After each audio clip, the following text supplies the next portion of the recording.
小心！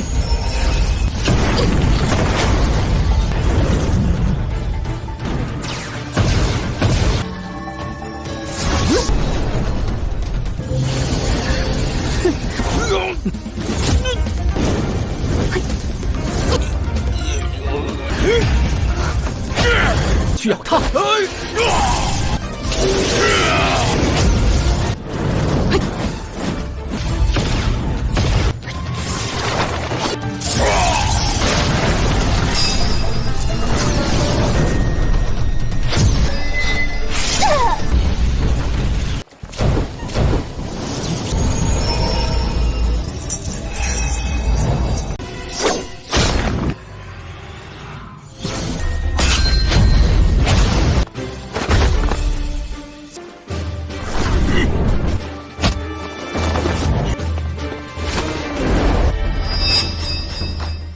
！Halo semuanya, selamat datang di Rong Film. Bagaimana kabar kalian semua? Semoga selalu sehat dan baik-baik saja.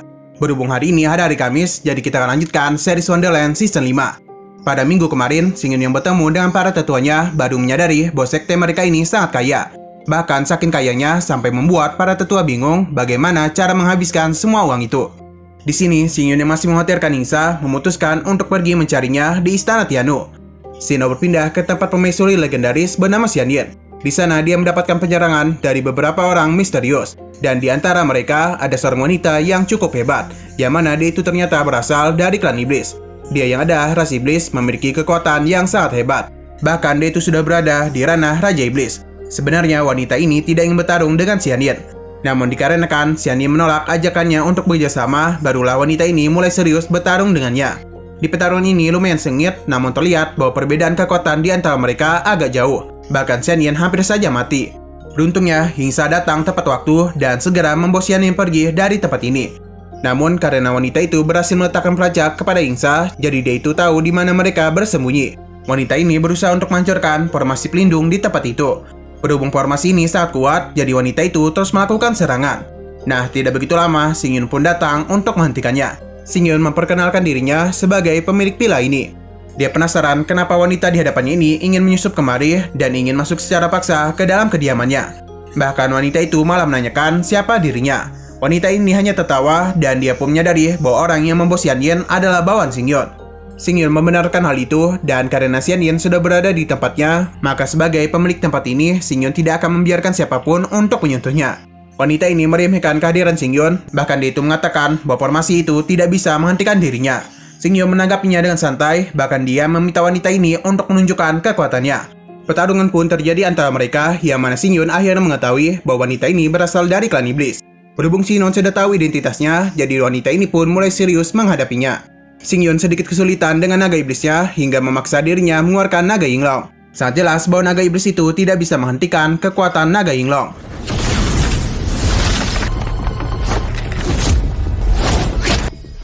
这句话本事了，不是我的对手。你是魔人，恶人现身。 Melihat hal itu, wanita ini pun tidak menyangka Xingyun bisa menjinakkan naga Yinglong. Hal ini pun membuat dia kagum kepada Xingyun. Xingyun menerima pujiannya itu dan dia juga memuji wanita ini yang memiliki kekuatan di tingkat Raja Iblis. Xingyun pun merasa bahwa status wanita ini di klan iblis bukanlah orang sembarangan. Wanita itu tidak menjawab pertanyaan Xingyun dan berhubung dia merasa tertarik dengan kemampuan Xingyun, wanita ini pun meminta untuk tunduk kepada dirinya. Jika Xingyun menolak, maka di saat klan iblis datang melakukan serangan, maka pada hari itu juga Xingyun akan meninggoy. Xingyun tidak menyangka para iblis berani menyerang kemari, karena bagaimanapun Goujing adalah ibu kota kekaisaran. Xingyun pun menganggap bahwa para iblis hanya mendatangi kematian saja. Wanita ini tertawa karena menganggap bahwa Goujing sangat lemah. Bahkan Denny saat mudah keluar masuk dari kota. Karena wanita ini sangat percaya diri, jadi Xingyun sedikit mengancamnya, yang mana wanita ini tidak akan bisa lari dari vilanya. Merasa diremehkan membuat wanita iblis sedikit kesal. Dia pun berjanji bahwa Xingyun tidak akan bisa menghentikan dirinya. Nah, wanita itu berhasil menghancurkan formasi dan masuk ke dalam villa. Namun ternyata ini hanya sebuah jebakan yang dibuat oleh Xingyun. Dia pun berusaha keras untuk menghancurkan formasi ini, namun hal itu sia-sia saja. 你们这所谓的人族皇都，好大的口气！绑进去，我还要把人……怎么一个人都没有？ Xingyun lalu menemui Yingxa untuk menanyakan apa yang telah terjadi. Yingxa menjelaskan semuanya, dan di sini Xingyun penasaran kenapa Yingxa menyelamatkan Xiang Yin. Melihat Yingxa yang kebingungan membuat Xingyun tertawa. Dia lalu memuji apa yang telah Yingxa lakukan. Walaupun Istana Tianwu telah banyak membuat konspirasi tentang sekte mereka, namun Xingyun tidak ingin ras manusia dihabisi oleh ras iblis. Yingxa juga setuju dengan pendapat Xingyun, namun Xingyun tahu bahwa Yingxa memiliki alasan lain untuk menyelamatkan Xian Yin. Yingxa yang kebingungan kembali menjelaskan alasan dia menyelamatkan Xian Yin. Dan dia meminta maaf karena kecerobohan dirinya, wanita iblis itu berhasil menemukan tempat mereka dan membuat Xingyun kesulitan. Xingyun menenangkan Yingxa dan meminta mereka untuk pergi. Dia pun meminta para pengawalnya untuk membawa Yingxa dan Xian Yin karena bagaimanapun mereka harus menyembuhkan luka-luka mereka. Di sebelah lain, wanita itu terus berusaha menghancurkan formasi ini. Namun sayang, dia itu terus gagal. Tapi Xingyun menyadari bahwa formasi ini tidak bisa menahan wanita itu. Di sini, Yingxa meminta Xingyun untuk berhati-hati karena bagaimanapun wanita iblis itu sangat hebat. Xingyun juga setuju dengan pendapat Yingxa. Bahkan Denny merasa wanita itu adalah salah satu orang terkuat yang pernah dia temui. Xingyun meminta Yingxa untuk tidak terlalu khawatir kepada dirinya. Karena di saat dirinya dalam bahaya, Xingyun akan melarikan diri. Walaupun agak khawatir, Yingxa percaya kepada Xingyun dan dia pun pergi untuk memulihkan lukanya. Di sini, Xingyun menemui wanita iblis yang masih berusaha menghancurkan formasinya. Xingyun masih tidak menyangka bahwa wanita itu begitu kuat. Di sini wanita iblis menyadari bahwa formasi yang digunakan oleh Xingyun bukanlah formasi bulu matahari sembarangan. Dia pun tidak menyangka bahwa di antara ras manusia masih ada yang berbakat. Wanita ini merasa kesal kepada dirinya sendiri yang terlalu bersemangat hingga menyebabkan dia terjebak seperti ini. Nah, tadi juga Xingyun pun kembali menyiapkan formasi kedua. Tidak tinggal diam, wanita iblis melakukan serangan supaya dirinya bisa keluar. Namun hal itu tidak semudah yang dia pikirkan. Karena di saat formasi pertama hancur, formasi kedua sudah kembali terpasang. Bahkan tidak hanya itu saja, formasi ketiga pun sudah disiapkan oleh Xingyun. Tidak ingin terus terkurung di tempat ini, wanita itu pun kembali melakukan serangan kepada formasi ini. Tapi lagi-lagi, Xingyun dengan cepat mengganti formasinya.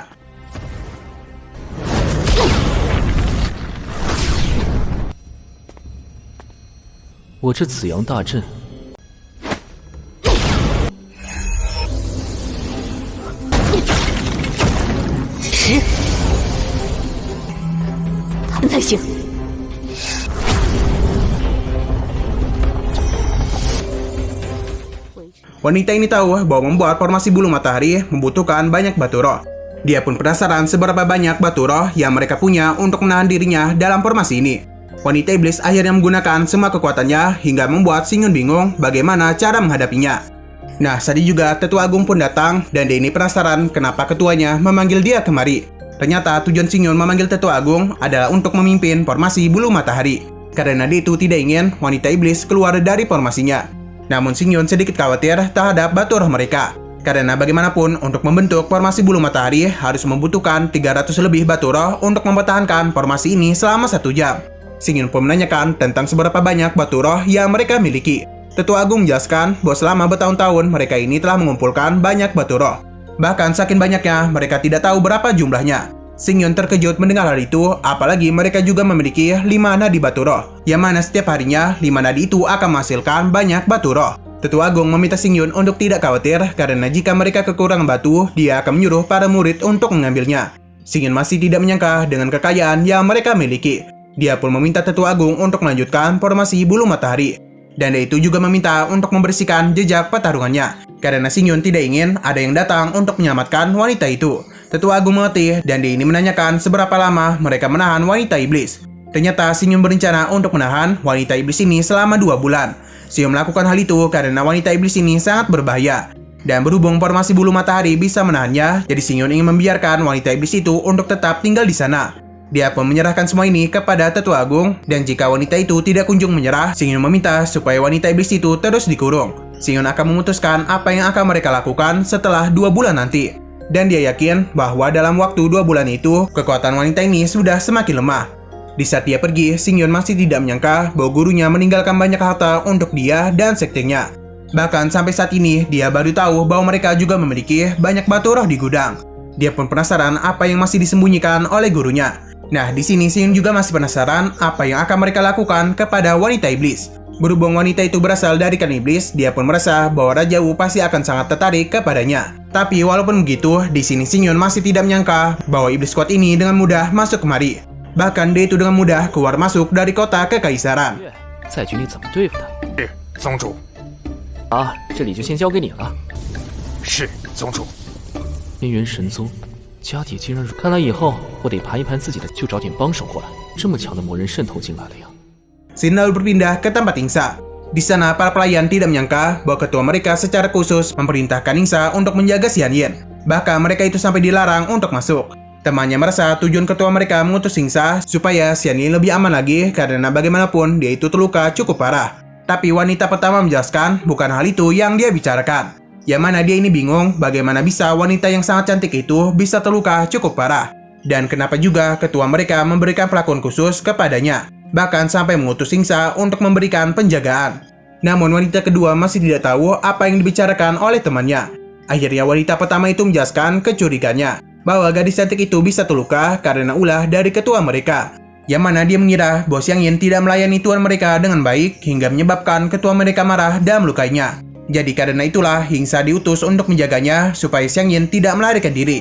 Wanita kedua pun mulai mengerti, tapi dia ini masih penasaran kenapa Xiang Yin tidak dihabisi saja. Temannya merasa bahwa ketua mereka masih menyayangi gadis itu. Dan kemungkinan Ingsa diutus ke sana bukan sekedar menjaga saja, melainkan juga memberikan hukuman kepada Xiang Yin. Nah, di sini Xiang Yin sadar bahwa ada seseorang yang sedang membicarakan yang tidak benar tentang dirinya. 那个女人长得这么漂亮，交给隐山护法照顾呢，一点反抗之力都没有，是宗主打的呗，寻死觅活的。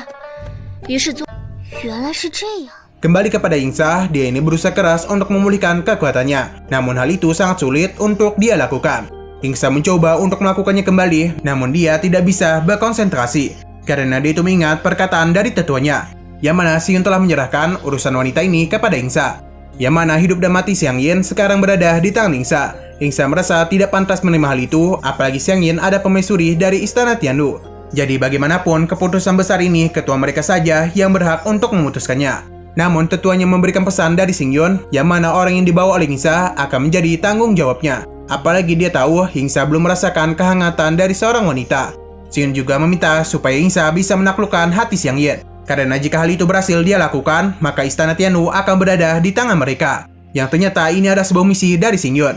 Ingsa paham dan akan menjalankan misi dari Xiang Yin. Dia pun mendekati Xiang Yin dan mulai mendekatinya. Ingsa menyadari bahwa Xiang Yin ini telah mengacaukan hatinya. Jadi dia ini pun memutuskan untuk menghabisi Xiang Yin. Namun entah kenapa Ingsa ragu melakukan hal itu kepada Xiang Yin.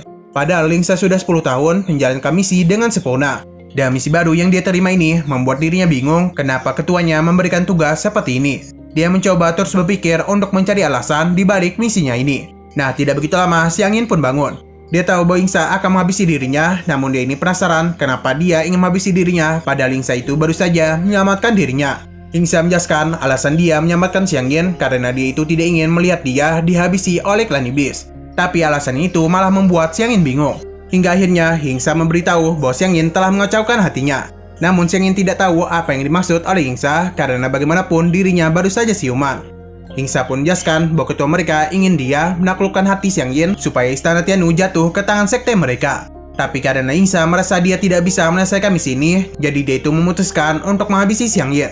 Dengan perkataan Ingsa, Xiang Yin menyerahkan hidupnya kepada Ingsa. Karena bagaimanapun, Ingsa telah menyelamatkan dirinya. Ingsa pun langsung membusungkan pedangnya, namun dia berhenti karena Xiang Yin sama sekali tidak takut mati. Yang mana hal itu membuat Ingsa semakin ragu kepada dirinya sendiri. 我全都完成，明白？不错，错确实，我觉得我不可能完成任务，因为我宗主下令。天元神宗，既然你要杀我，那就杀吧。生死不过睁眼闭眼的事情吧。 Xiang Yin kembali berbicara dengannya mengenai tugas yang diberikan oleh Xiang Yin. Yang mana Xiang Yin berjanji istana Tianlu akan tunduk kepada sekte Tianyun.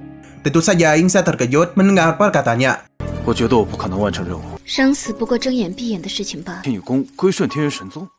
Xiang Yin berjanji telah menyerah, jadi tidak ada alasan lagi Ingsa menghabisi dirinya. Ingsa yang bingung masih tidak tahu apakah Xiang Yin benar-benar telah menyerah. Apalagi dia ini memiliki kekhawatiran yang belum pernah dia rasakan sebelumnya. Melihat kebingungannya, Xiang Yin menanyakan kenapa Ingsa tidak menghabisi dirinya. Dengan hal itu malah membuat Ingsa semakin bingung. Xiang Yin pun meminta Ingsa untuk tenang dan jangan terus membusungkan pedang kepada lehernya. Ingsa mengerti dan dia pun mencoba untuk memahami isi hatinya. Di saat Xian Yin menanyakan tentang Xingyon, membuat Yingsa kesal, bahkan akan menghabisinya.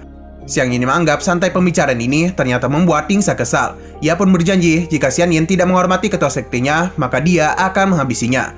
Xian Yin yang terkejut menjelaskan bahwa setelah dia melewati situasi hidup dan mati, Xian Yin memiliki perasaan yang baru. Dan Denny juga bingung sebenarnya apa alasan mereka hidup dan kenapa mereka juga terus berjuang. Yingsa memberitahu perkataan Xingyon yang pernah dirinya dengar, bahwa alasan mereka hidup ada untuk memahami sebuah kepercayaan dan juga ketulusan. Dan alasan mereka berjuang ada untuk menebus kehampaan dan mendapatkan tubuh peri. Namun sayang, Yingsa tidak memahami perkataan ketuanya karena dirinya hanya tahu cara menghabisi seseorang. Dan berhubung dirinya tidak bisa menjadi peri, jadi satu-satunya yang bisa dia lakukan adalah menjadi pedang untuk ketua sektenya. Apapun yang diperintahkan oleh Xingyon akan dia lakukan, bahkan dia tidak akan segan untuk menghabisi seseorang. 我不知道我在担心什么。等你想明白再说。这个扎武射，不停的争斗不休，经历了一次生死，我突然间有了一些感。人立身于世，只有大品德、大造化的人，所以我就是宗主手里。 Setelah mendengar perkataannya, Xian Yin merasa bahwa Xingyon adalah orang yang baik yang bisa membeli hati seseorang. Yingsa tidak membenarkan hal itu karena hati seseorang tidak akan bisa dibeli. Xian Yin tidak mungkin mengerti hal ini karena dirinya itu dipenuhi akan tipu daya. Oh ya, hati yang dimaksud di sini kemungkinan adalah sebuah kesetiaan. Lanjut, Xian Yin bisa mengatakan hal ini karena dirinya hanya merasa semua orang akan mati dan kematian juga tidak akan tahu apa-apa soal hal ini. Ketenaran dan kekuasaan di dunia juga tidak akan berarti apapun. Begitu juga dengan kesetiaan Yingsa kepada Xingyon, yang juga tidak akan berarti apapun. Yingsa membenarkan kalau hidup hanya sementara saja, namun untuk kesetiaan akan bertahan selamanya. Seseorang memang tidak akan lepas dari namanya kematian, tapi Xian Yin lupa bahwa ada keyakinan yang dapat diwariskan kepada generasi selanjutnya. Mendengar hal itu membuat Xian Yin tersenyum dan dia ini merasa Yingsa hidup bersama kekonyolan. Tapi berkat kekonyolan itulah dia merasa bahwa dirinya dapat menemukan arti keberadaan dari hidupnya.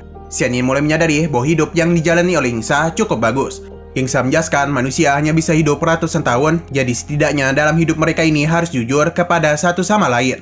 Xian Yin setuju dan dia ini sangat tertarik dengan kata-kata Yingsa, apalagi mengenai dirinya yang hidup dalam kepalsuan. Namun Xian Yin penasaran apakah dunia ini memang benar-benar nyata. Yingsa merasa seharusnya sebagai permaisuri, Xian Yin memiliki seseorang di sampingnya yang mempunyai sebuah ketulusan. Sayang, Xian Yin tidak memiliki orang seperti itu karena ternyata para pengikut Istana Tianwu dipaksa untuk percaya. Bahkan pertemanan di sana hanya karena minat terhadap kekuatan besar saja dan tidak ada kebenaran di antara mereka. Yingsa merasa sedih dengan apa yang telah dialami Xian Yin. Nah, di sini Xian Yin tiba-tiba saja mengagumi ketua sekte yang dibanggakan oleh Yingsa karena dia itu mampu membuat Yingsa sangat setia. Ia pun penasaran apalagi yang ingin ketua sekte mereka katakan kepada dirinya, karena tidak mungkin ketua mereka ingin menyembuhkan dirinya saja. Yingsa pun mengingat perkataan tetuanya yang mana dia ini ingin Yingsa mendapatkan kehangatan dari Xian Yin. Yingsa tentu saja tidak bisa mengatakan tentang kehangatan itu kepada Xian Yin, dan dia hanya memberitahu ketuanya ingin dirinya menaklukkan hati Xian Yin. Xian Yin pun tertawa mendengar misinya itu. Alasan dia tertawa adalah karena misi dari Xingyon dan juga karena Yingsa yang layaknya seperti boneka kayu. Karena dia itu tidak mengerti apa yang dimaksud oleh ketuanya. Karena Yingsa masih belum mengerti, dia pun menjelaskan alasan ketua sekte mereka ingin memiliki banyak pengikut. Karena adalah orang seperti Yingsa yang tidak pernah memikirkan hidupnya sendiri. Xian Yin sebagai penguasa dari Istana Tianwu dan sekaligus permaisuri akan menyerahkan dirinya. Hal ini dia lakukan demi dia dan juga misi Yingsa. Yingsa tidak ingin menyelesaikan misinya dengan cara seperti ini. Tapi Xian Yin menjelaskan dia bukan ingin mengganggu misi Yingsa, melainkan ingin menjadi temannya seperti yang ketua sekte mereka lakukan. Namun Yingsa malah tidak ingin memiliki teman. 真假，我活得很假。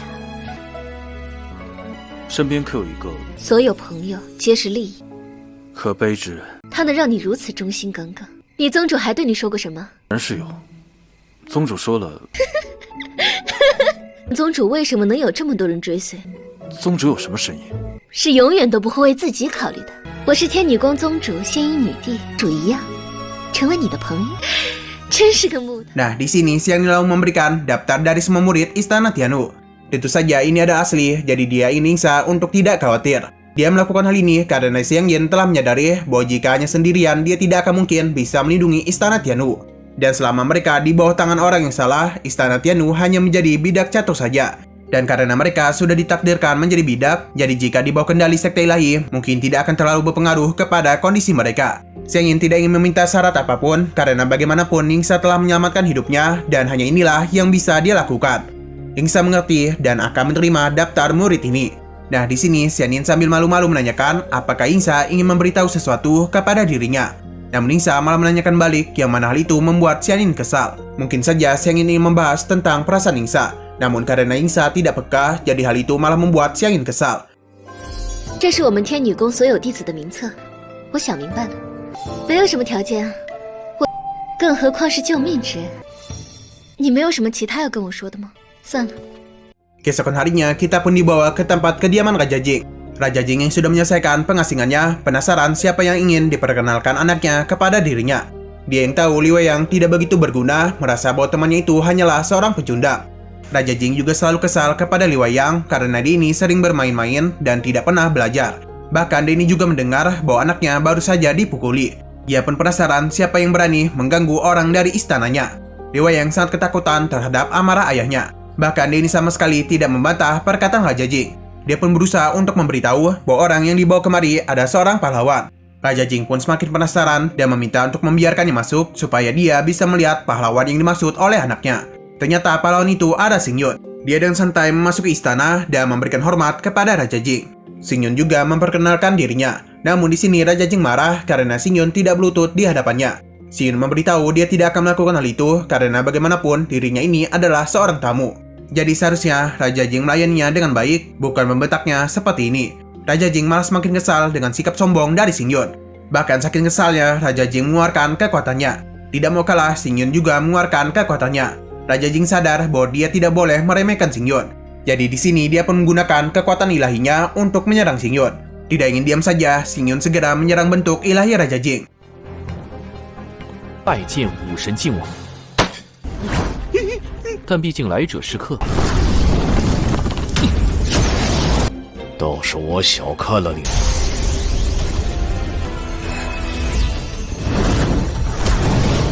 Xing Yun memuji kekuatan yang dimiliki oleh Raja Jing. Raja Jing juga memuji Xing Yun dan pantas saja Xing Yun berani bersikap arogan kepada dirinya. Melihat kondisi sudah santai, sambil ketakutan Li Weiyang memberitahu bahwa Xing Yun ada orang yang ingin dia perkenalkan kepada ayahnya. Untuk saja Raja Jing sudah tidak marah lagi dan meminta Xing Yun untuk duduk. Dia sudah tahu bahwa Xing Yun ada orang yang sering membuat masalah di kota Gojing. Dia juga tidak menyangka Xing Yun yang baru saja tiba di Gojing sudah melakukan pertarungan besar. Raja Jing pun kagum dengan apa yang baru saja Xing Yun lakukan. Xing Yun menerima pujiannya dan memberitahu bahwa sebenarnya dia ini tidak ingin menonjol, namun apa daya kekuatan besarnya ini tidak bisa disembunyikan. Raja Jing tertawa setelah mendengar kesombongan Xing Yun. Dia kembali memberikan pujian kepada Xing Yun dan memberitahu bahwa di antara generasi muda, saat ini kekuatan yang dimiliki oleh Xing Yun sangat jarang ditemukan.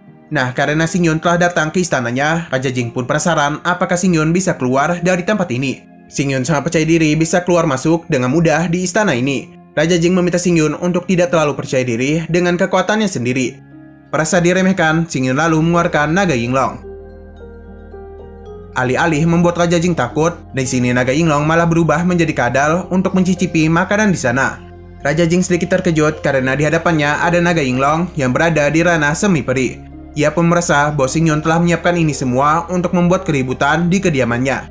Xing Yun meminta Raja Jing untuk tenang dan memberitahu bahwa dia telah memutuskan menjadikan Li Weiyang sebagai saudaranya. Jadi mulai sekarang dia ini sudah menganggap istana Raja Jing seperti rumahnya. Jadi karena itulah Xing Yun tidak akan membuat keributan apapun.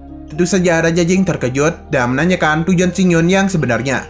Xing Yun meminta Raja Jing untuk tidak salah paham kepada dirinya, karena niatan dia kepada Li Weiyang sangat baik. Xing Yun lalu memberitahu tentang hubungan dia dengan Zhou Kang yang sudah bersumpah menjadi saudara.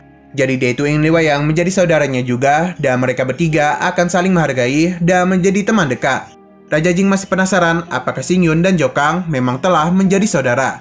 Xing Yun menjelaskan mengenai pertarungan di kota Ning, yang mana dia dan Zhou Kang pergi ke makam tua Teng Tian bersama-sama untuk mengalahkan iblis. Dan di sana persahabatan yang mereka jalin menjadi semakin dekat. Raja Jing sudah tahu pertarungan itu dan dia ini sangat menghargai Zhou Kang yang mengambil resiko tinggi demi melindungi wilayahnya. Karena Xing Yun ada saudara Zhou Kang, jadi dia tidak akan mencurigai apapun dari Xing Yun. Berhubung Raja Jing sudah mulai percaya kepada dirinya, Xing Yun lalu menanyakan tentang hubungan dia dengan Li Weiyang. Raja Jing ternyata tidak masalah sama sekali dengan hal tersebut. Tapi dia merasa bahwa anaknya ini akan sangat merepotkan Xing Yun. Karena bagaimanapun, Li Weiyang sangat malas berkultivasi. Xinyun merasa hal itu tidak benar karena sebenarnya Li Weiyang sangat pintar dan berbakat. Namun di saat di dekat Raja Jing, Li Weiyang itu menjadi sangat penurut dan tidak menonjolkan kepintarannya. Tapi di saat di luar, Li Weiyang ini menjadi sosok yang sangat disegani. Tentu saja Raja Jing tidak percaya karena dia tahu betul sikap dari anaknya yang selalu menggoda para wanita. Dan dia juga tidak memiliki prestasi apapun. Xinyun meminta untuk tidak khawatir karena sekarang Li Weiyang akan mengikutinya. Yang mana Xinyun akan mengubah sikapnya itu dan akan meningkatkan kultivasi yang dia miliki. Dan tentu saja Xinyun akan memperbaiki pandangan orang-orang Gojing kepada Li Weiyang. Raja Jing paham dan dia tahu betul nantinya Xinyun akan sangat kerepotan. Nah, di sini Xinyun meminta bantuan kepada Raja Jing. Yang ternyata Xinyun ini memberitahu tentang iblis yang telah menyelinap masuk ke kota Gojing. Tentu saja Raja Jing terkejut dan meminta Li Weiyang untuk meninggalkan mereka. 我和八皇子本就是结义。八皇子殿下，义兄弟，守我疆土，那自然是没练，更是怠惰得很。义弟他聪慧过人，天则面，修为突飞猛进，那是因为他一片孝心。猛进，不负客气了。什么事情？魔人潜入。 Di sini, Li Weiyang bingung apa yang ingin dibicarakan mereka dan dia itu merasa aneh bagaimana bisa Xinyun tidak takut sama sekali kepada ayahnya. Begitu juga dengan ayahnya yang bisa bersikap sesopan itu kepada juniornya. Padahal Li Weiyang ini tidak pernah melihat ayahnya seperti itu. Bahkan ketika dirinya mendengar tawa ayahnya, Li Weiyang terkejut karena selama bertahun-tahun dia ini belum pernah melihat ayahnya tersenyum di depan dirinya. Karena kesal, ia pun berpikiran bahwa Xinyun adalah anak kandung sedangkan dia adalah anak pungut. Tidak begitu lama, Xinyun pun keluar. Di saat Li Weiyang menanyakan tentang ayahnya, Xinyun memberitahu bahwa ayahnya itu sedang pergi bersama para master untuk pergi menangkap ikan. Menangkap ikan di sini dimaksudkan Xinyun kepada para iblis yang berkeliaran di kota Gojing. Di sini Xinyun meminta Li Weiyang untuk mengubah pola pikirnya dan menjadi pribadi yang baru. Ia pun mengajak Li Weiyang pergi karena hari ini ada hari pertamanya untuk menjadi orang yang baru. Tidak hanya itu saja, Xinyun juga akan memberikan pelatihan kepadanya. Karena latihan yang diberikan saat lama, Li Weiyang tentu saja protes. Mendengar hal itu, Xinyun bukannya mengurangi, malah menambah jam latihan Li Weiyang. Bahkan jika Li Weiyang malas-malasan, Xinyun berjanji akan memberikannya hukuman cambuk. Li Weiyang merasa ini sangat kejam, namun Xinyun menenangkannya karena ini belum kejam sama sekali. Bahkan dia menawari Li Weiyang untuk merasakan 18 jenis siksaan miliknya. Dia yakin tubuh Li Weiyang akan sangat menikmati hal itu. Di sini, Xinyun menjelaskan bahwa Raja Jing telah menyerahkan urusan Li Weiyang kepada dirinya, yang mana nantinya Li Weiyang ini akan memegang tanggung jawab besar di dinasti Zhao. Merasakan kepercayaan dari ayahnya, Li Weiyang pun tidak punya pilihan lain. 我去了，妈，一起抓鱼去。我们走吧，9点3个时辰。哦，那就4个时辰。要是中间发现你偷懒，鞭。这也太凶！我对人一般不那么温柔。 连一个完整的。 Sino berpindah ke kota Gojing. Di sini, Li Weiyang berusaha untuk menyapa para warga dengan ramah. Namun karena Li Weiyang terkenal sering melakukan kejahatan, jadi para warga pun takut mendekatinya. Walaupun Li Weiyang tersenyum lebar, tapi para warga masih takut kepadanya. Di sisi lain, ada seorang gadis cantik yang sedang memainkan kecapinya. Tidak begitu lama, 2 orang pangeran pun mendekati gadis itu. Melihat kedatangan mereka, gadis ini pun berusaha untuk pergi. Namun kedua pangeran yang sange itu berusaha untuk bermain-main dengan gadis itu. Gadis ini meminta supaya kedua pangeran menjaga sikap kepada dirinya. Tapi bukannya berhenti, mereka ini malah semakin menggodanya. Gadis itu pun berusaha untuk melarikan diri, namun kedua pangeran itu tentu saja tidak membiarkannya. Mereka terus menahan gadis itu supaya bisa bermain-main bersama mereka. Nah, di saat gadis itu sudah pasrah, Li Weiyang pun datang untuk menyelamatkannya. Melihat kehadirannya membuat warga di sana melarikan diri. Kedua pangeran yang mengenali Li Weiyang mengajaknya untuk menikmati gadis ini bersama-sama. Mendengar hal itu membuat Li Weiyang kesal dan dia tidak menyangka dengan apa yang telah dilakukan kedua pangeran ini. Bukannya sadar kedua pangeran ini justru kesal kepada Li Weiyang. Mendengar hal itu, Li Weiyang pun langsung saja memberikan tinjuan 500 taknya. Melihat hal itu, temannya pun menyerahkan gadis ini kepada Li Weiyang. Li Weiyang malah semakin kesal karena dia sudah muak dengan para bangsawan yang menindas para warga seperti ini. Dia berjanji bahwa hari ini dirinya akan menghukum perbuatan yang telah mereka lakukan. Li Weiyang langsung saja memberikan pukulan manjanya kepada mereka. 一起玩一玩再走。请自重。好，哎，好不？我们一起啊！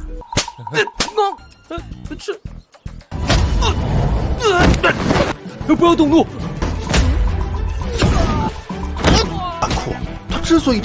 Para warga yang melihat kejadian itu bingung dengan apa yang telah terjadi. Tapi mereka masih belum mengetahui Li Weiyang telah berubah.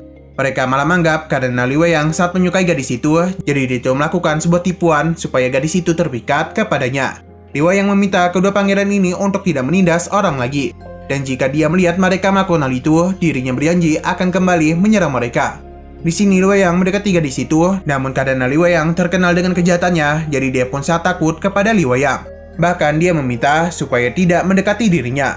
Di sini Li Weiyang mencoba untuk menenangkannya. Dari kejauhan, para warga pun semakin yakin bahwa tujuan Li Weiyang memang adalah gadis itu. Mereka pun merasa kasihan kepada nasib gadis itu. Kembali kepada Li Weiyang, Denny terus berusaha untuk menenangkan gadis ini karena dirinya hanya ingin menyelamatkannya saja. Namun mungkin karena trauma, gadis itu membayangkan bahwa Li Weiyang ingin menggodanya. Li Weiyang terus mencoba menjelaskan maksudnya, namun apa daya gadis itu sangat ketakutan hingga berujung pingsan. Melihat kejadian itu membuat para warga kesal dan menganggap para anak bangsawan bersikap tidak terkendali. Bukannya ingin menolong gadis itu, kedua orang ini malah kabur. Li Weiyang tahu bahwa selama ini dirinya tidak pernah berbuat baik. Dan di saat dia mencoba untuk berbuat hal itu sangat sulit untuk dia lakukan. Dia mencoba untuk membangunkan gadis ini, tapi Li Weiyang malah mendapatkan hadiah sebuah tamparan. Gadis itu pun segera melarikan diri dari hadapannya. Li Weiyang tidak menyangka bahwa dirinya ini sangat menakutkan. Tapi dia berpikir bahwa gadis itu bisa bersikap seperti ini karena ulah dari kedua pangeran tadi. Ia tidak menyangka kedua pangeran itu sangat jahat hingga membuat gadis tadi seperti itu. Sejak melihat hal ini, ia pun berjanji akan menghukum para bangsawan yang bersikap seperti ini. Ia pun kembali memukuli kedua pangeran dan memberitahu bahwa jika mereka kembali berbuat seperti ini, maka dirinya akan menghukum mereka. Kedua pangeran ini pun ketakutan dan berjanji tidak akan melakukan hal ini lagi. 你别过来！ 果然是那个姑娘。你别害怕，我是姑娘，我就弟，那可是靖王，还有没有王法了？他。这辈子没做过什么好事，我给这些纨绔子，你们还敢到处惹事？ Xinol berpindah kepada Xingyun. Dia yang sedang bersantai bersama Yuyin bertemu dengan Li Weiyang. Yang ternyata Xingyun lah yang memanggilnya kemari. Di sini Li Weiyang terpana dengan kecantikan dari Yuyin.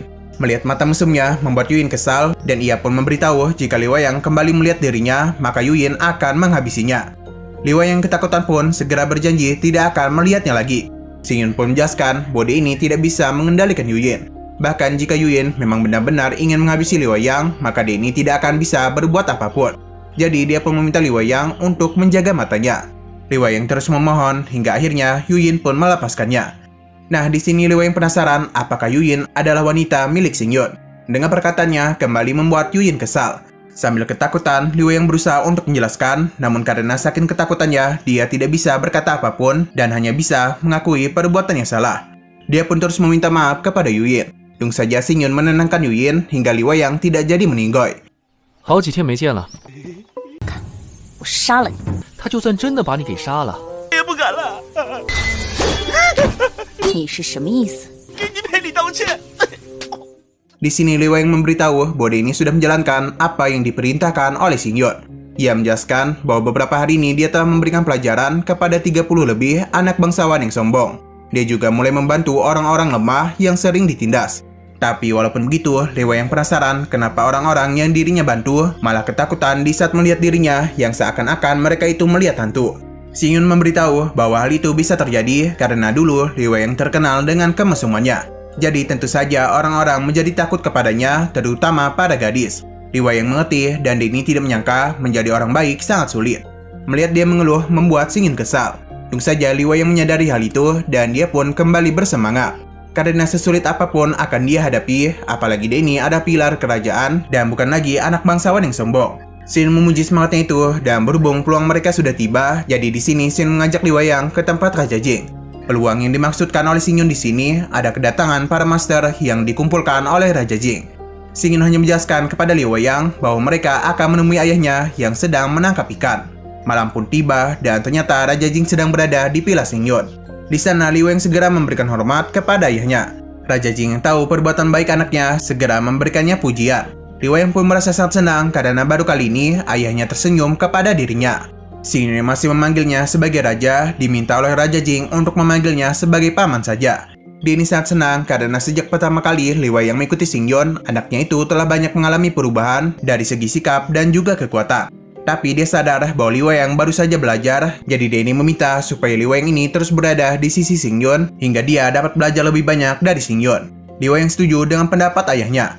Di sini Raja Jing penasaran bagaimana gadis iblis itu bisa tertangkap di vilanya. Xing Yun tidak begitu menjelaskan dan hanya memberitahu bahwa beberapa hari ini gadis iblis itu terus menyerang formasi yang dirinya pasang. Jadi di saat gadis itu kelelahan, mereka pun segera menangkapnya. Nah, Raja Jing pun memberitahu bahwa jika ada seseorang yang dapat menangkap iblis yang sedang menginap di kota, maka orang itu sudah melakukan sesuatu yang besar bagi kerajaan. Raja Jing berjanji di saat dia menghadap kaisar, dia itu akan merekomendasikan Xing Yun dan bisa saja Xing Yun akan mendapatkan sebuah gelar atas jasanya. Tapi Xing Yun tidak ingin terlalu memikirkan tentang keuntungan pribadinya, karena menangkap iblis lebih penting dari hal itu. Raja Jing memuji ketulusan Xing Yun dan dia ini merasa dengan bakat hebat yang dimiliki oleh Xing Yun, Raja Jing menjadi lega terhadap masa depan dinasti Zhou. 做得不错。我不是在做梦吗？自从未央他跟了你之后，得跟你多多学习才是。停了再攻击我结下的法阵。你举荐，多谢伯父。不过现在有你这样的少年英才。Nah, saat itu juga Zhou Kang pun datang menemui mereka. Raja Jing tidak menyangka pangeran ke-8 ini akan langsung turun tangan. Zhou Kang ternyata sudah mengetahui hal ini dari Xing Yun. Ia tidak menyangka ada iblis yang berani datang ke kotanya untuk melakukan pembunuhan.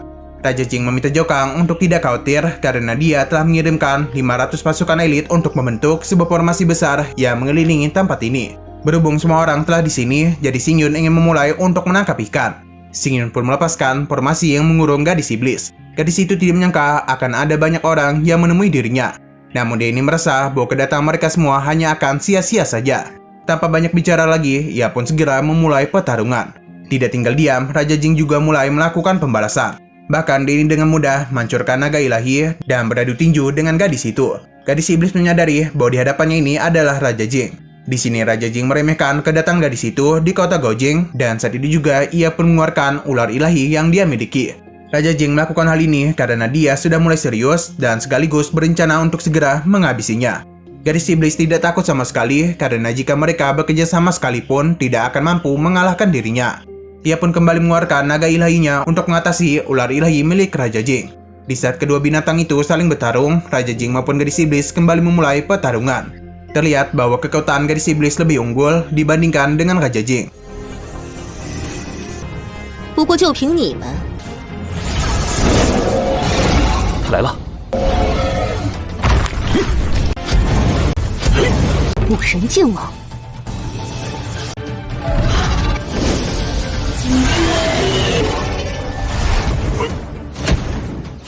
Melihat hal itu, Li Wei yang pun penasaran apakah ayahnya mampu mengalahkan gadis iblis itu. Xing Yun masih tidak yakin karena bagaimanapun kekuatan dari gadis iblis sangat kuat dan sangat sulit untuk mereka hadapi.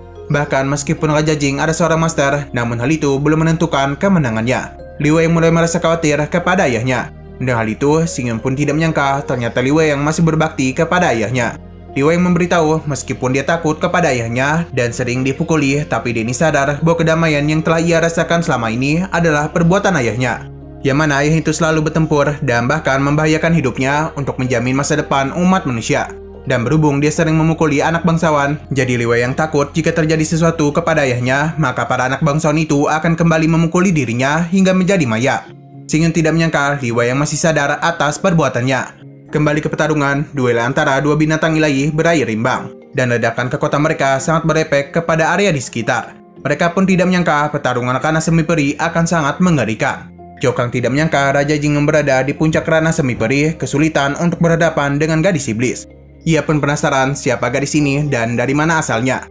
Zhou Kang pun mencoba menebak bahwa gadis ini ada salah satu dari Raja Iblis yang berasal dari suku Iblis. Dan dia ini menyadari bahwa kekuatan yang gadis itu miliki mungkin hampir sama dengan kekuatan Raja Iblis Hailong. Melihat Raja Jing yang terpental, Zhou Kang pun segera memberikan bantuan dan mengeluarkan segel peri keabadian. Nah, serangan itu tidak bisa sepenuhnya bisa dihentikan oleh gadis iblis. 怎么可能在镐京安心的当个纨绔？是魔族的众多魔君之一。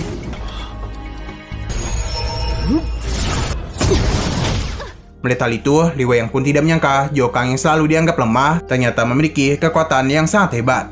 Xing Yun memberitahu mengenai pertemuan pertamanya dengan Jiao Kang, yang mana pada saat itu Xing Yun menganggap Jiao Kang hanyalah seorang pria berpenyakitan dan juga tidak memiliki kultivasi apapun. Dan mengenai bakat, Xing Yun merasa Li Weiyang masih lebih bagus dibandingkan dengan Jiao Kang. Tapi meskipun begitu, Jiao Kang selalu bersemangat untuk berlatih dan tidak pernah malas-malasan. Karena usaha kerasnya itulah Jiao Kang mampu mendapatkan kekuatan yang begitu hebat. Namun Li Weiyang merasa Jiao Kang bisa seperti itu karena darah naga sejati milik Raja Wu mengalir ke dalam tubuhnya. Xing Yun meminta Li Weiyang untuk tidak membuat sebuah alasan karena bagaimanapun dia ini juga adalah keturunan dari Raja Jing, yang mana dari segi keturunan mereka itu hampir sama kuatnya dan tidak bisa dibandingkan dengan orang biasa. Di tengah pembicaraan, Li Weiyang penasaran kenapa Xing Yun tidak ikut bertarung. Ternyata Xing Yun ini sedang menunggu sebuah kesempatan yang sangat bagus. Kembali ke pertarungan, Raja Jing dan Jiao Kang masih terus bertarung dengan gadis iblis. Meskipun harus bertarung dengan dua orang kuat sekaligus, gadis ini tidak begitu kesulitan menghadapi mereka. Li Weiyang yang melihat pertarungan ini juga merasakan walaupun ayahnya dan Jiao Kang bekerja sama, tapi hal itu tetap saja tidak bisa mengalahkan gadis iblis. Di sini Xing Yun hanya tersenyum yang sepertinya dia ini sedang merencanakan sesuatu. Kembali ke pertarungan, Raja Jing dan Jiao Kang dipaksa untuk mundur. Meskipun sempat terpental, Raja Jing maupun Jiao Kang mengeluarkan serangan besar. Gadis itu tentu saja tidak membiarkan hal itu dan segera menyerang Jiao Kang. Nah, saat itu juga Xing Yun pun ikut menyerang. Dia memanfaatkan kondisi gadis iblis yang sedang bertahan. Meskipun pedang Xing Yun berhasil ditahan, tapi ternyata dia sudah memasangkan formasi peledak. 武神靖王和八皇子出手。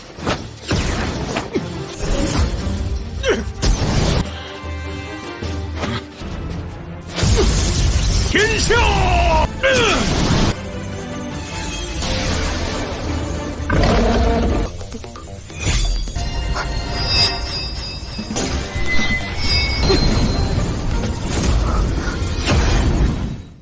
Nah, serangan Xing Yun berhasil, namun dia ini tidak berhenti begitu saja. Xing Yun terus melakukan serangan yang membuat gadis itu banyak mendapatkan luka. Karena musuhnya semakin banyak, jadi gadis itu pun berusaha untuk melarikan diri. Tapi tentu saja dia tidak akan bisa dengan mudah pergi dari tempat ini.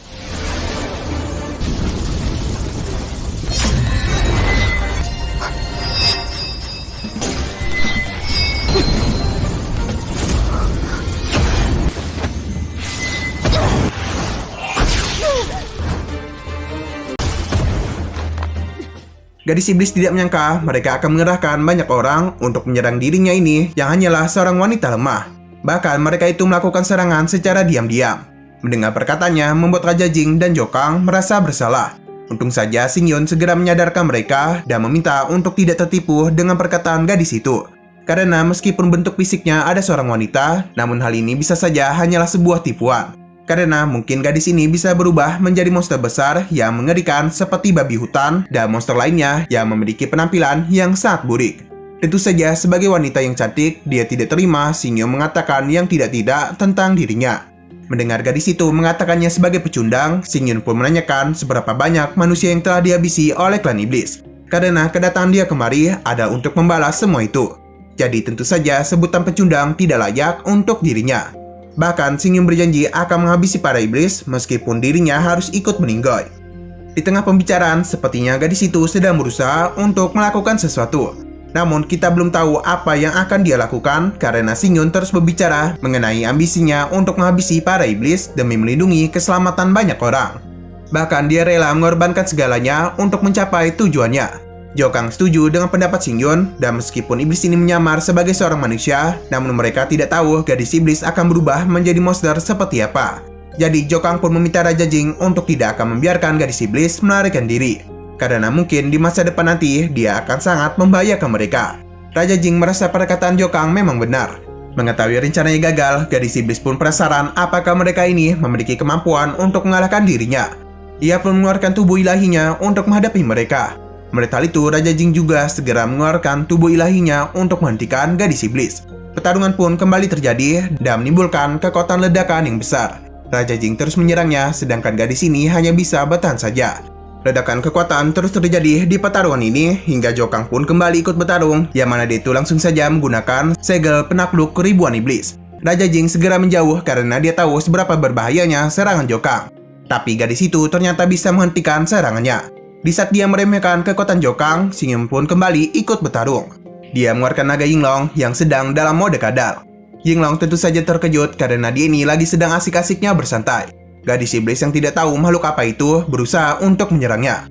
Namun serangannya berhasil dihindari oleh Yinglong dan bahkan dia berhasil menyerang gadis iblis. 小心！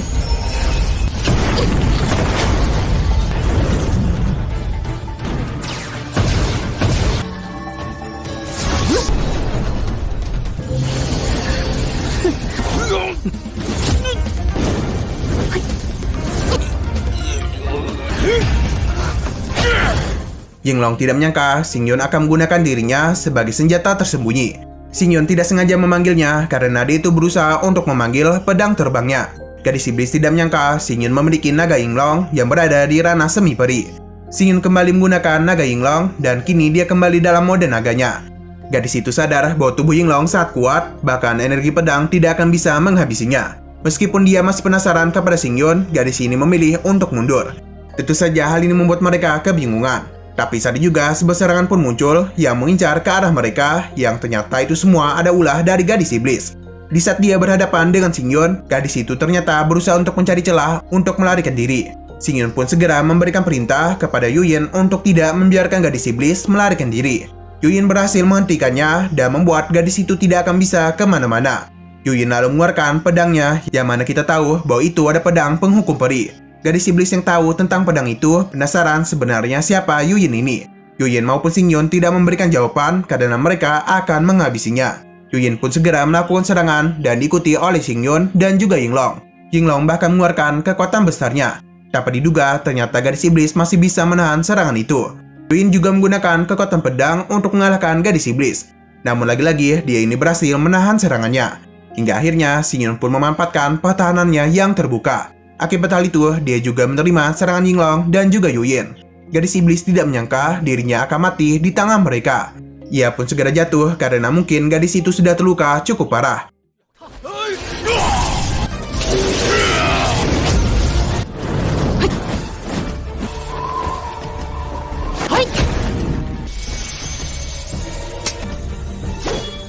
Ni 走不掉。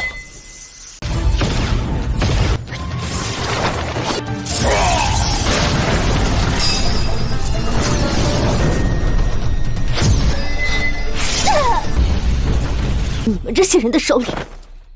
Xingyan memberitahu bahwa karena gadis iblis telah menyelinap ke ibu kota kekaisaran, jadi dia ini layak untuk dihabisi. Tapi jika dia menyerah dan patuh kepadanya, Xingyan berjanji akan membiarkannya hidup. Gadis iblis tertawa mendengar perkataan Xingyan karena dia ini memilih untuk mati daripada harus patuh kepada Xingyan. Jokang memintanya untuk memikirkan hal ini lagi karena jika tidak, mereka akan memusnahkannya. Tapi gadis iblis tidak peduli tentang hal itu. Karena dia sudah membuat keputusan, jadi Raja Jing akan menghabisinya sesuai yang diinginkan oleh gadis iblis. Dia menyiapkan serangan besar untuk langsung menghabisinya. Tapi sebelum itu terjadi, Xingyan akan menghentikan Raja Jing. Yang mana dia itu ingin memanfaatkan kondisi gadis iblis yang terluka untuk mencari tahu berbagai informasi. Jadi sayang sekali jika mereka langsung menghabisinya. Dan mungkin saja mereka akan mendapatkan beberapa keuntungan dari hasil penangkapan gadis ini. Raja Jing merasa perkataan Xingyan ada benarnya. Tapi dia takut jika sekarang mereka tidak menghabisinya, mungkin gadis iblis akan melarikan diri. Xingyan meminta untuk tidak khawatir, karena terlebih dahulu dia akan berusaha untuk mengendalikan gadis iblis dengan menyegel kultivasinya. Yang mana hal itu akan membuat gadis ini mau tidak mau tidak bisa melarikan diri. Gadis ini pun merasa Xingyan sangat kejam karena memperlakukan dirinya seperti itu. Tapi Xingyan merasa hal ini pantas untuk dia terima. Xingyan pun menanyakan berapa banyak manusia yang telah dia habisi ketika datang ke Gaojing. Dan sebagai seseorang dari klan iblis, mereka itu juga sudah sangat banyak menghabisi para manusia. Jadi gadis iblis tidak layak mengatakan tentang kekejaman. Apalagi perbuatan ini tidak akan bisa dibandingkan dengan kelakuan dari para iblis. Saat itu juga, Xingyan pun mulai melakukan persiapan untuk menyegel kultivasi gadis iblis. Meskipun dia berusaha untuk melarikan diri, namun Xingyan tidak membiarkan hal itu terjadi. Dia langsung saja mengikat gadis iblis menggunakan rantai jiwa. Xingyan menjelaskan bahwa gadis ini telah masuk ke dalam formasi pengunci jiwa. Yang mana ketika dia terjebak di dalam formasi ini, maka dia itu tidak akan bisa melarikan diri. Nah, tepat saat juga sebuah serangan pun datang ke arah mereka. Yang sepertinya ini adalah bala bantuan untuk gadis iblis. Xingyan segera menggunakan pedang terbangnya untuk menghentikan serangan itu. Nah, seseorang pun muncul dari ledakan tadi. Raja Jing dan Jokang tidak akan memberikan kesempatan untuk mendekati gadis iblis. Pertarungan pun terjadi antara mereka. Meskipun menghadapi 3 orang sekaligus, orang ini sama sekali tidak kesulitan. Melihat dia mendekati gadis iblis, Xing Yun pun berusaha untuk menyerangnya. Namun sayang, serangan Xing Yun gagal dan orang itu pun berhasil melarikan diri bersama gadis iblis. Tentu saja hal ini membuat Raja Jing sangat kesal. Ia juga tidak menyangka bahwa gadis itu memiliki seorang teman. 只是这么修为，他自然就无法逃脱。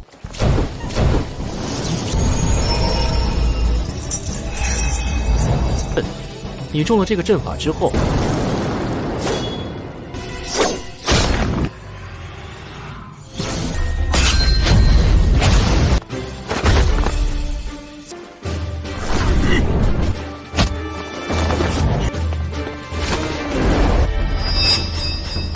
，Jokang yang ingin mengirimkan orang dihentikan oleh Xing Yun karena bagaimanapun orang tadi sangat kuat.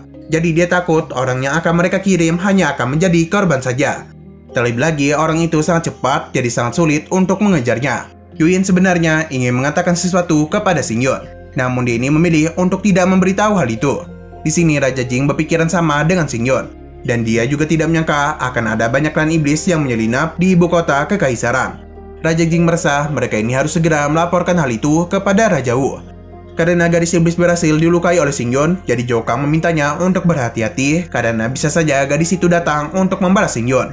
Xing Yun yang merasakan kejanggalan mengajak Jokang untuk menemui seseorang. Xing Yun juga mengajak Raja Jing karena dia takut bahwa ini akan menjadi sebuah jebakan yang merepotkan dirinya. Raja Jing merasa Xing Yun mendapatkan petunjuk mengenai identitas dari gadis iblis. Xing Yun membenarkan hal itu karena sosok dari gadis iblis sangat dirinya kenal. Nah, ternyata Jokang juga mengingat seseorang yang sangat mencurigakan. Namun dia belum bisa memutuskan apakah itu benar. Xing Yun pun mengajak mereka untuk mencari tahu lebih lanjut tentang hal ini. Nah, orang yang dicurigai oleh Xing Yun dan juga Jokang kemungkinan ada Yan Yun. Karena dari segi body dan mata, dia itu sangat mirip dengan gadis iblis. Sino berpindah ke istana Jiangyang. Kita jeda sebentar, jika kalian sadar, istana Jiangyang ini sangat mirip dengan istana dari Raja Guangming dari series Lord of the Universe. Apakah series Wonderland ini masih memiliki hubungan dengan Yi Chen? Hal itu mungkin belum bisa kita benarkan, dan untuk kesamaan tempat dari kedua istana ini, hal itu adalah murni aset dari studio, karena bagaimanapun, kedua series ini memiliki studio yang sama dengan penggarapan Donghuanya. Lanjut, di sana Jiangyang sedang menari bersama dengan para pelayannya. Tidak begitu lama, Xing Yun pun datang. Tidak ingin mengganggu latihan Jiangyang, Xing Yun pun pergi menjauh sambil menikmati liukan-liukan indah dari Jiangyang. Melihat betapa hebatnya Jiangyang menari, Xing Yun pun memberikan A+.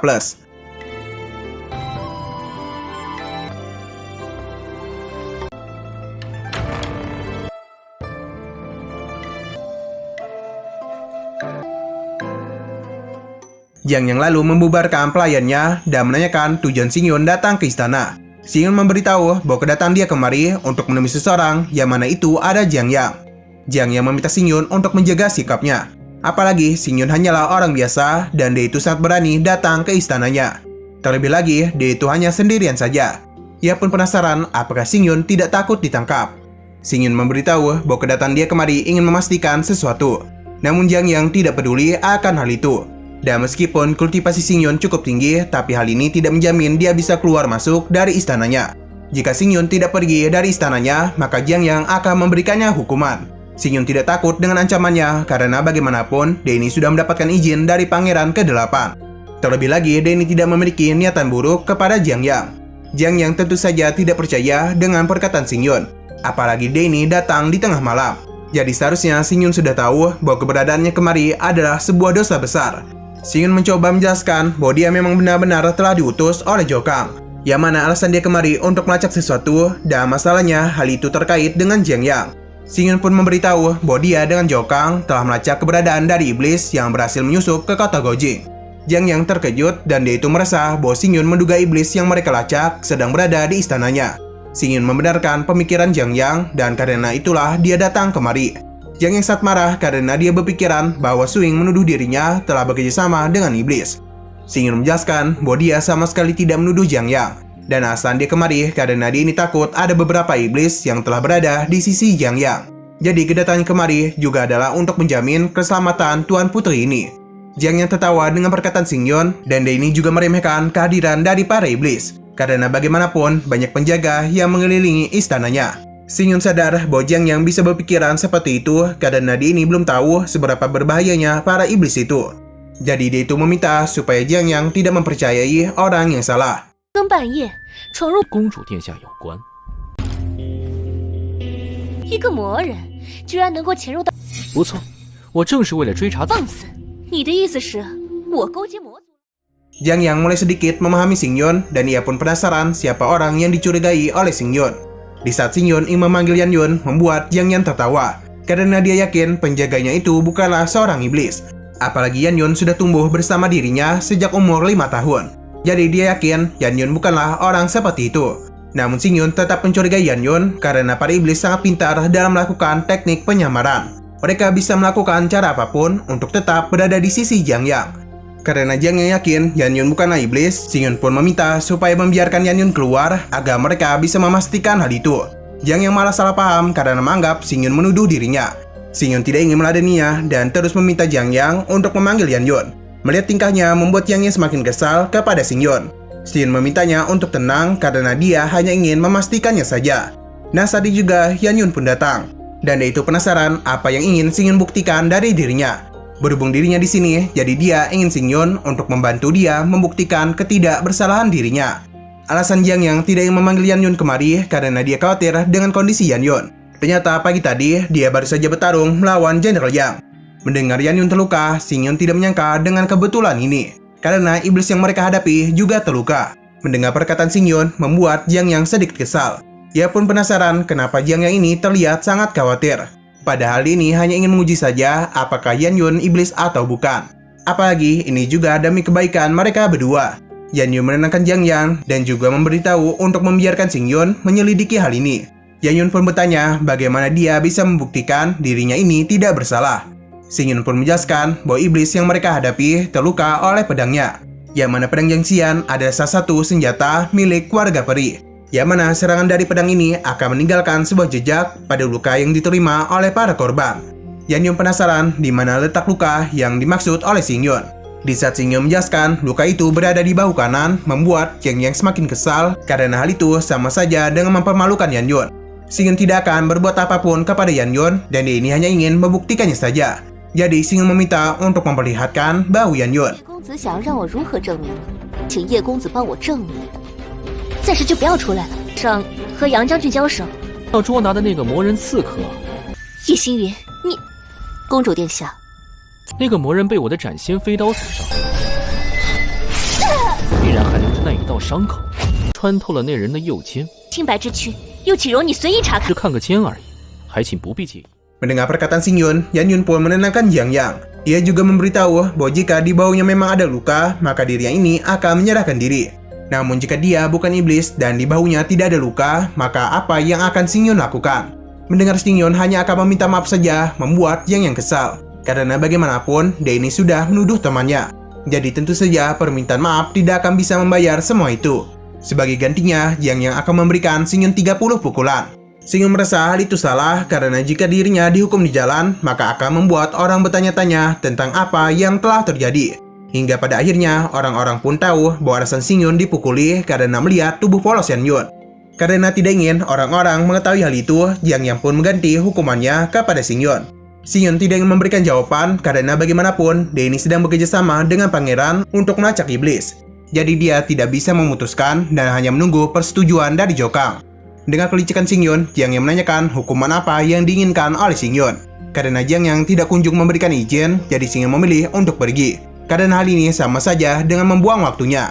Yan Yun menahannya karena dia ingin membuktikan dirinya ini tidak bersalah. Dia juga berjanji akan membalas 2 kali lipat penghinaan yang dirinya terima. Xing Yun meminta Yan Yun untuk tidak marah karena dirinya akan merahasiakan kejadian ini. Nah, di sini Xing Yun menyadari bahwa suasana hati Yan Yun tidak tenang. Ia pun akan memberikan Yan Yun meredakan amarahnya terlebih dahulu. Nah, saat itu juga Yan Yun pun memperlihatkan punggungnya kepada Xing Yun. Yan Yun tentu saja malu, jadi dia meminta Xing Yun untuk segera menyelesaikan hal ini. Setelah Xing Yun puas, Yan Yun pun segera menutup punggungnya. Setelah melihat punggung indahnya itu, Xing Yun masih kebingungan dengan satu hal. Meskipun di punggung Yan Yun sama sekali tidak ada luka, namun dia ini merasakan dengan jelas napas dari pedang Jiangxian di dalam tubuhnya. Apalagi napas senjata keluarga peri ini sangat sulit untuk dihilangkan keberadaannya. Jiang Yan dan juga Yan Yun terkejut mendengar perkataan Xing Yun. Mereka pun sadar bahwa Xing Yun baru saja menipu Yan Yun. Dia pun berjanji akan menghabisi Xing Yun. Namun Xing Yun sama sekali tidak takut karena di saat dia datang kemari, Xing Yun sudah siap untuk menerima hal yang terburuk. 我愿听凭处置。你瞧如何？那令你面壁半年，如何？姑娘的清白之躯才被打的，我必双倍奉还。你看到了吧？叶云姑娘，叶星云还有云姑娘的身上，虽然没有了展现我这仙家宝物的气息。 Berhubung dirinya ada urusan, jadi Xing Yun akan pamit pergi. Yan Yun yang sangat kesal ditenangkan oleh Jiang Yang yang sepertinya ada sesuatu yang dirahasiakan oleh mereka. Di sini Xing Yun menanyakan kenapa Yan Yun menghentikan kepergiannya. Yan Yun yang sudah ditenangkan meminta Xing Yun untuk meminta maaf atas tuduhan yang dia berikan kepadanya. Xing Yun paham dan meminta maaf atas tuduhannya tadi. Di saat Xing Yun benar-benar sudah pergi, Yang tidak menyangka Xing Yun sangat licik dan tidak mudah untuk mereka hadapi. Dengan kekuatannya, Jiang Yang yakin Xing Yun dapat merasakan sesuatu. Bahkan saking pintarnya Xing Yun, mereka tidak bisa menahannya karena jika hal itu mereka lakukan, maka sama saja dengan mengakui Yan Yun adalah seorang iblis. Mungkin saat ini Xing Yun sudah tahu jawabannya, namun dia masih belum memiliki bukti apapun. Karena masalah sudah seperti ini, jadi Jiang Yang yakin Xing Yun tidak akan menyerah. Untuk menghindari kecurigaan, Jiang Yang pun meminta Yan Yun untuk sementara waktu kembali ke tempat asalnya. Yan Yun tidak ingin melakukan hal itu, apalagi dia ini takut akan terjadi sesuatu kepada Jiang Yang. Terlebih lagi, kepergiannya akan membuat Jiang Yang semakin mencurigakan. Jiang Yang memintanya untuk tidak khawatir karena bagaimanapun dirinya ini ada seorang putri dan bagian 43 pun telah bersambung. Pada episode kali ini, kita masih belum tahu apakah Yan Yun benar-benar gadis iblis yang bertarung dengan Xing Yun. Namun kita sedikit yakin bahwa Yan Yun memang adalah gadis iblis itu. Apalagi setelah Xing Yun merasakan napas pedangnya di tubuh Yan Yun. Jadi mungkin saja Yan Yun adalah gadis iblis. Tapi karena Xing Yun belum memiliki bukti yang kuat, jadi dia itu memilih untuk pergi. Nah, alasan lainnya kita bisa yakin Yan Yun adalah gadis iblis karena di sini Jiang Yang berusaha untuk merahasiakan sesuatu. Apalagi jika Yan Yun memang bukan iblis, seharusnya dia itu tetap berada di sini dan tidak perlu meninggalkan kota Gojing. Karena tingkah laku Jiang Yang, kita pun yakin 80% Yan Yun adalah seorang iblis. Tapi ini hanya pendapat kita saja dan kebenarannya juga belum diketahui. Mungkin jawabannya akan hadir pada episode-episode selanjutnya. Nah, di luar istana, Raja Jing dan juga Jokang sedang gelisah menunggu kedatangan Xing Yun. Xing Yun yang baru saja datang segera memberitahu hal ini kepada mereka bahwa sebenarnya Yan Yun memang adalah seorang iblis. Tentu saja hal ini membuat Jokang terkejut dan dia ini penasaran sebenarnya apa tujuan iblis itu berada di sisi adiknya. Xing Yun tidak tahu apa alasannya karena mereka ini harus meminta penjelasan dari Jiang Yang. Karena dia yakin Jiang Yang sudah tahu bahwa Yan Yun adalah iblis. Tentu saja hal ini semakin membuat Jokang dan Raja Jing kebingungan. Xing Yun masih tidak tahu sebenarnya apa hubungan Jiang Yang dan juga Yan Yun. Raja Jing berpikiran bahwa Jiang Yang telah dikendalikan oleh Yan Yun. Sebagai seorang kakak, Jokang sangat takut hal buruk akan terjadi kepada adiknya. Ia pun segera meminta pengawal untuk ikut bersama dirinya. Karena mereka ini harus cepat untuk menangkap Yan Yun. Jokang juga memperingati mereka untuk tidak melukai Jiang Yang. Nah, baru saja mau masuk, saat itu juga ledakan kekuatan pun terjadi. Yang ternyata ini ada kedatangan dari Raja Wu. Melihat hal itu, mereka pun segera memberikan hormat kepada Kaisar umat manusia. Raja Wu penasaran kenapa di tengah malam ini mereka malah membawa pasukan untuk menyerang istana. Jokang menjelaskan bahwa mereka ini sedang menyelidiki tentang iblis. Raja Wu yang masih bingung diberitahu oleh Jokang bahwa iblis yang mereka hadapi ini sedang bersembunyi di sisi adik sepupunya. Raja Wu tidak percaya karena dia yakin betul bahwa tidak ada satupun iblis yang berada di sini. Jadi dia pun meminta Jokang untuk kembali pulang. Tidak ingin menyerah, Jokang terus memberitahu dan dia ini sangat khawatir dengan kondisi Jiang Yang. Jadi dia meminta supaya ayahnya ini percaya kepada mereka dan jangan sampai iblis itu menyakiti Jiang Yang. Raja Wu yang sedikit kesal merasa bahwa Xing Yun lah yang membawa semua orang kemari. Dan meskipun memang benar ada iblis di sana, kenapa dia ini tidak diberitahu? Raja Jing mencoba untuk menjelaskan, namun Raja Wu malah marah karena sebagai orang dewasa, dia itu malah ikut-ikutan membuat masalah bersama anaknya. Dia yang tidak ingin mendengar penjelasan lagi, meminta semua orang untuk kembali. Xing Yun menenangkan Jokang karena jika Raja Wu berkata tidak ada iblis di sana, maka mereka juga harus percaya iblis itu memang tidak ada. Mereka semua pun pamit pergi dari hadapan Raja Wu.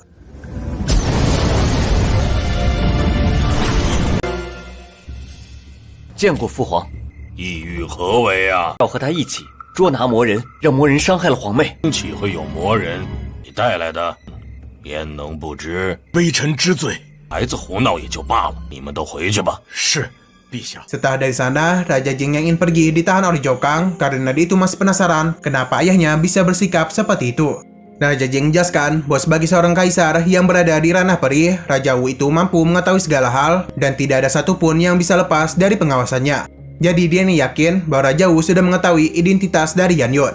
Tapi meskipun dirinya tahu, entah kenapa Raja Wu itu membiarkannya di sisi Jiang Yap. Raja Jing pun menebak bahwa kaisar mereka ini memiliki suatu rencana. Dan jika itu memang benar, maka mereka tidak boleh lagi menyelidiki tentang masalah ini. Karena bisa saja mereka ini malah merusak rencana yang dibuat oleh Raja Wu. Di sini Xing Yun malah mencurigai perbuatan yang dilakukan oleh Raja Wu. Mendengar hal itu, Raja Jing segera meminta Xing Yun untuk tidak berpikiran seperti itu. Namun di sini Xing Yun masih tidak ingin melepaskan Yan Yun. Karena jika dia pulih sepenuhnya, mereka akan sangat kesulitan. Tapi untuk saat ini tidak ada yang bisa mereka lakukan, jadi Raja Jing pun memilih untuk pergi. Xing Yun memintanya untuk terus berhati-hati karena bagaimanapun kultivasi Yan Yun sangat mencurigakan. Dan mungkin saja dia itu akan membalas perbuatan mereka. Ditambah Yan Yun juga memiliki teman yang juga sangat kuat. Jadi jika mereka berdua bergabung, mungkin hal itu akan sangat berbahaya bagi mereka. Raja Jing paham dan dia juga meminta mereka untuk berhati-hati. Zhou Kang merasa Raja Jing ini telah mengetahui sesuatu. Xing Yun sependapat, tapi dia meminta untuk tidak memikirkan hal ini lagi dan mengajak Zhou Kang untuk pulang. Zhou Kang masih penasaran apa yang dilakukan oleh ayahnya. Karena dengan membiarkan Yan Yun di sini sama saja dengan membuat masalah. Xing Yun memintanya untuk percaya kepada rencana Raja Wu dan berharap hasilnya tidak mengecewakan. 如此，我们就不去海里留他，说，那是七军。只怕极难对付。殿下，星云，你们还是修为深不可测，我们3人，而且他的那个帮手实力退。我会注意的。小心的，我们走吧。宫之中，岂不是养虎？希望结果不要太坏。 Xing Yun berpindah kepada Yan Kan dan Su Yun. Di sini Yan Kan penasaran kenapa Xing Yun saat lama pergi berduaan dengan Yu Yin. Di saat dia merasa cemburu itu, sebuah guncangan pun terjadi di tempat ini. Saat itu juga hawa kegelapan pun mendekati Yan Kan, tapi untung saja Su Yun menyadari hal itu dan Yan Kan pun segera menyerangnya. Nah, ternyata itu ada ulah dari teman Yan Yun. Melihat dia ingin melakukan serangan, Su Yun pun mencoba untuk menghentikannya. Namun hal itu dengan mudah ditahan dan malah dia ini harus terkena serangan. Yan Kan pun segera menghadapi orang itu, namun lagi-lagi dia ini mampu menghindari dan membuat Yan Kan terpental. Di saat ingin kembali menyerang, Su Yun berhasil melukai orang itu. Namun sepertinya serangan Su Yun tadi masih belum bisa menghabisinya, karena orang itu mampu menggunakan kekuatannya. Dia tidak menyangka kedua gadis cantik ini memiliki kekuatan yang cukup hebat.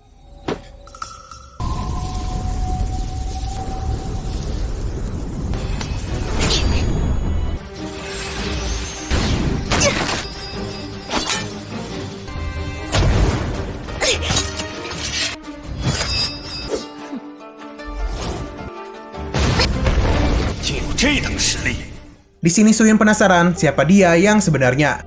Namun orang itu tidak ingin memberitahu identitasnya karena hal ini tidak penting bagi mereka.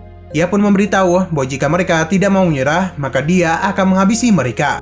Tentu saja hal ini tidak membuat mereka takut sama sekali. Yan Kan pun kembali melakukan penyerangan kepadanya. Nah, meskipun Yan Kan berhasil melukainya, orang itu mampu kembali hidup dan berusaha untuk menyerangnya. Orang ini pun akhirnya tahu bahwa Yan Kan berada di ranah Grandmaster. Dia tidak menyangka meskipun masih muda, Yan Kan ini sudah berada di ranah itu. Yang mana sangat jarang generasi muda yang bisa seperti ini. Berhubung dia sudah tahu, Yan Kan memintanya untuk segera melarikan diri. Ia pun kembali melakukan penyerangan kepada orang ini. Tidak mau kalah, Su Yun juga ikut melakukan penyerangan. Namun sepertinya mereka terlalu meremehkan orang ini. Dia pun dengan mudah menahan serangan mereka dan kembali menyerang Yan Kan. Yan Kan berhasil menahannya, namun tidak untuk serangan selanjutnya. Untung saja Su Yun berhasil menangkapnya. Su Yun merasa bahwa orang di hadapan mereka ini adalah seorang iblis. Jadi dia meminta untuk berhati-hati. Saat itu juga Su Yun pun memberikan sebuah tanda. Melihat hal itu, iblis ini pun tidak akan membiarkan mereka hidup. Untung saja pada saat itu juga Hong Ye datang untuk menjemput mereka. Melihat iblis ini ingin mengejar mereka, Yan Kan segera melemparkan bom asapnya. Akhirnya mereka pun berhasil melarikan diri dari kejaran iblis itu.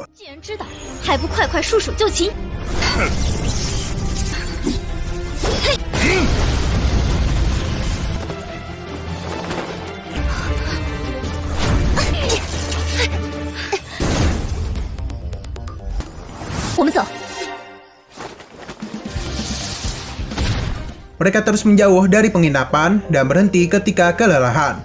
Yan Kan masih tidak tahu siapa yang telah menyerang mereka. Di sini Suyun berterima kasih karena berkat Hongye mereka ini berhasil selamat.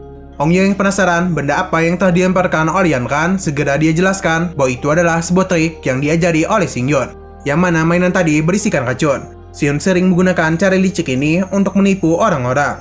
Mendengar perkataannya, Hongye merasa bahwa Yan Kan ini sangat mencintai Xingyun. Yan Kan yang malu menyamakan dirinya dengan Hongye yang juga sangat mencintai Zhou Kang. Hongye yang juga ikut malu mengajak mereka untuk beristirahat dulu sambil memulihkan kekuatan mereka. Karena bisa saja iblis tadi menemukan mereka dan bagian 44 pun bersambung.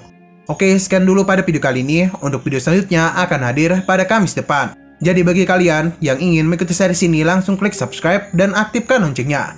Oke, terima kasih yang sudah menonton video sampai habis. Jika kalian suka pada video ini, klik like dan share ke teman-teman kalian tentang channel ini. Dan ditunggu aja kelanjutannya. Oke, sampai jumpa di video selanjutnya.